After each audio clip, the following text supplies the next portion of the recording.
First, I'm going to tell you about one of the biggest intellectual careers of a concept for the last decades or so. It's about roughly 50 years. It appears in about every economic textbooks, up to 2,500 times in only like 800 text pages. It appears in every single newspaper, like every day. You just read it, you hear it in television, you just have it everywhere. What I'm talking about is about the market. The market has just become ubiquitous. It's just everywhere. You have markets for carbon dioxide, you have markets for pollution, you have markets for prostitution, you have markets for cultural things, you have even a market for education, higher education, academic education, you name it. So they are just markets, like markets everywhere. And to make a long story short, I think you can just think of like the market as the superhero. I mean, it's kind of combining Batman and Superman and Spider-Man and all together. And they're just to bring out like solutions for every single problem on this earth. And you just name it, and you just in combination to climate crisis, this is what we hear most, like creating new markets for pollution, for carbon dioxide, and everything is just fine. And I'm telling you in this talk that we have problems with concepts like this, and I'm trying to tell you how we get rid of those problems connecting to such powerful concepts. Like 4 or 5 years ago, I co-founded a new university, and I'm often asked why I'm doing this. I mean, this is a lot of work, it's a lot of trouble with bureaucracy, and you have to try to get money, and you have to like go to officials and politicians and so on. So why I'm doing this? I mean, there's just an easier life as a professor, as you might know. I'm doing this because I want to overcome violence in connection with economics and the economy and our economic activity. And if you think of violence, what do you think about most? It's violence against those who don't have anything, who don't have money, who don't own property. There's violence in regard to injustice, to unequal distribution. And of course, we all think about violence against those who do not have money today, so they don't have any purchasing power. And it's violence we do against our next generations, and it's violence we do against the nature who can't speak in terms of money. But why I'm concerned as a philosopher and economist, what I'm concerned most is about epistemic violence. I don't know if you've heard about it.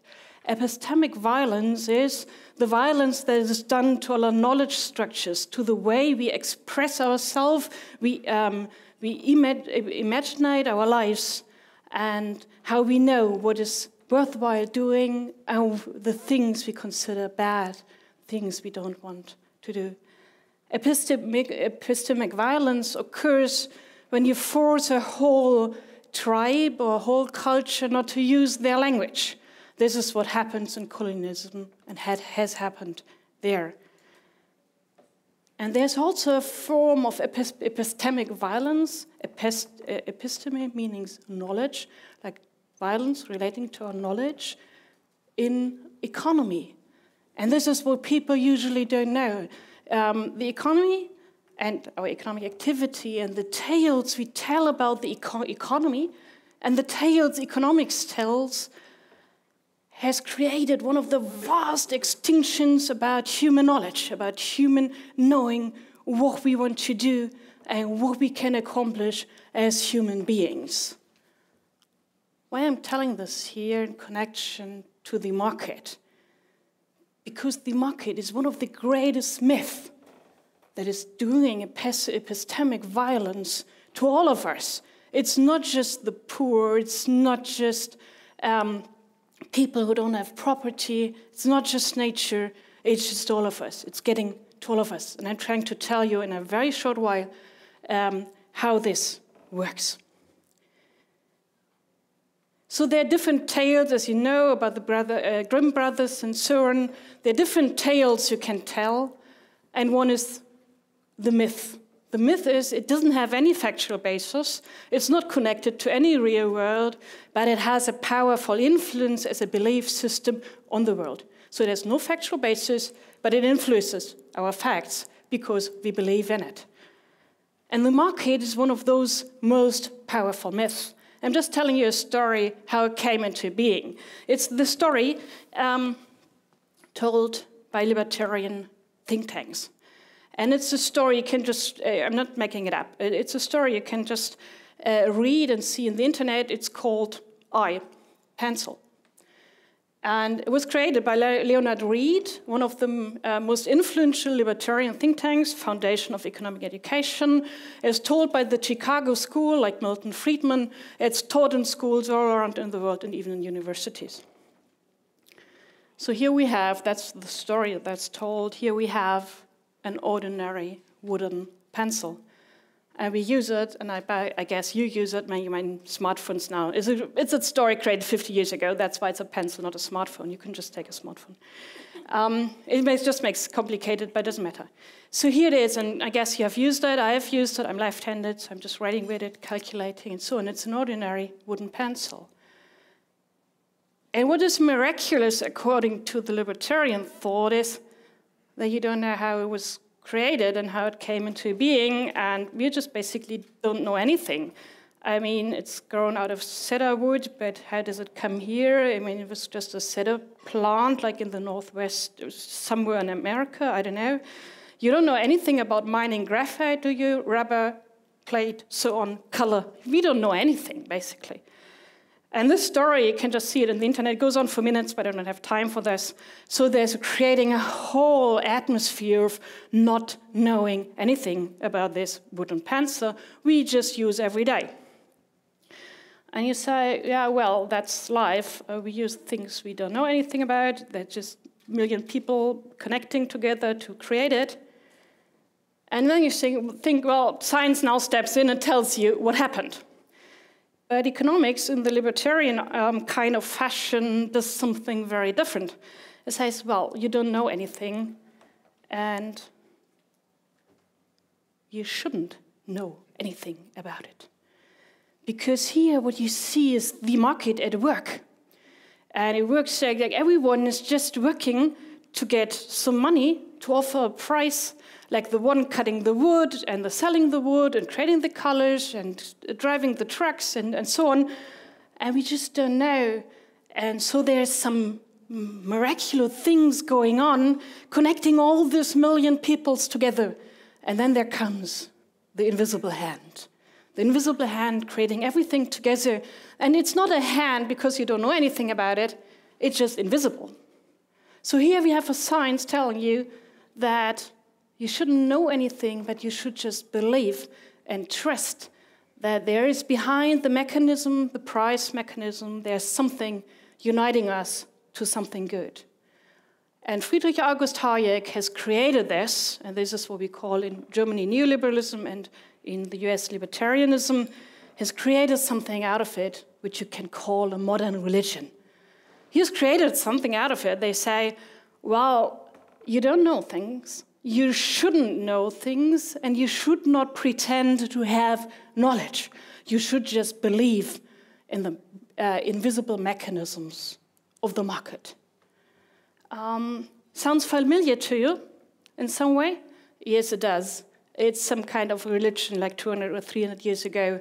You don't know anything, you can't know anything, and there's something invisible, and it will just turn everything into good if you just believe in it. So this is basically a modern religion of the market. So what's problematic about this is that what Hayek said is you don't have to pretend to know. Yeah, you're not allowed to get into the knowledge of what happens. So if there's child slavery in it, if you just cut the trees, if you just destruct forests, it doesn't matter because you cannot pretend to know anything. If there are people trying to get a good pencil, to do a good job just for their own sake, we cannot know. And if you hear the story of not knowing, I don't know, if you just tell it to you, then sometimes it comes something in my throat. I say, well, we really don't know. So maybe we just can believe in a mechanism, we just can believe in a price. But I think we are here as economists to do something different, to change this story. But first of all, why do we believe in this story? Because it resonates with one of our most basic experiences in modern capitalism. It resonates with our use of money. Because if you just consume, you just go into a supermarket, you don't know anything about your wooden pencil, and you just get it. You're not talking to anyone. There's no one you even ask. You just hope that everything will be fine. So it's resonating with one experience, but that's just one experience. Once you produce, once you invent, once you try to get a good life, things start to be very, very different. And the second reason is my science, because it cloaks all this religion of markets, it cloaks into math and figures and statistics. And you know about religion, what it did like 200 or 300 years ago, it just spoke Latin. So nobody could understand. So no normal experience was valued. And this is what we do now with mathematics. We just cloak belief into a language no one can understand. So you just leave it to the experts because you're just out of it. So how do we combat epistemic violence that is just throwing out every single experience and devaluing experience along the long line of creating a pencil or a smartphone or whatever? And this is the basic reason, or one of the basic reasons, why I started to co-found, to create a university with others, because there are other forms of knowledge. First of all, when we do a first step, and you can do it as well, let's go back to experience. Ask the people, ask yourself, what are you doing within all those chains and vast networks? Create like single experience, and we call it in sociology, it's the goal to give people a voice of daily experiential knowledge they have. And of course, then we just, Hayek would say, we have to spread knowledge here and there and so on. But no, just go back to the Grimm brothers. This is what happens if you start telling narratives and so on. It's creating a common sense of thousands of unique individual experiences. It is what Richard Sennett calls like a radical induction. Radical induction means you have a single experience and you create a narrative about it so people know that they want to do the same, even they do something very different. So you can tell those stories in the graphite mines of India and Malaysia. You can tell about those child slavery. And you can tell it in a way that you can just morally feel that we don't want to have this. And you can tell about the human invention, about the bliss of trying to get something together, of doing the reforestation and the cedar woods and so on. We can create those stories. And today we have so much factual knowledge. We can combine it with like big statistics and everything. So we can get a knowledge from a cedar tree to our use of a pencil. And they can tell stories about reforestation. Until to Gandhi, I don't know if you know about Gandhi, he used a wooden pencil until the very last just to pay tribute to every single one tributing to this wooden pencil. So he would use, I don't know what you call it, it's like this thing, you just pick it up and you can just write so it wouldn't be wasted. And we can tell those stories. Bill Clinton, in his electoral campaign for presidency, he said, well, it's the economy, stupid. And to this I answer, it's the people, stupid. So let us tell tales of a thriving tomorrow, and let's get rid of the myth of the market. Thank you.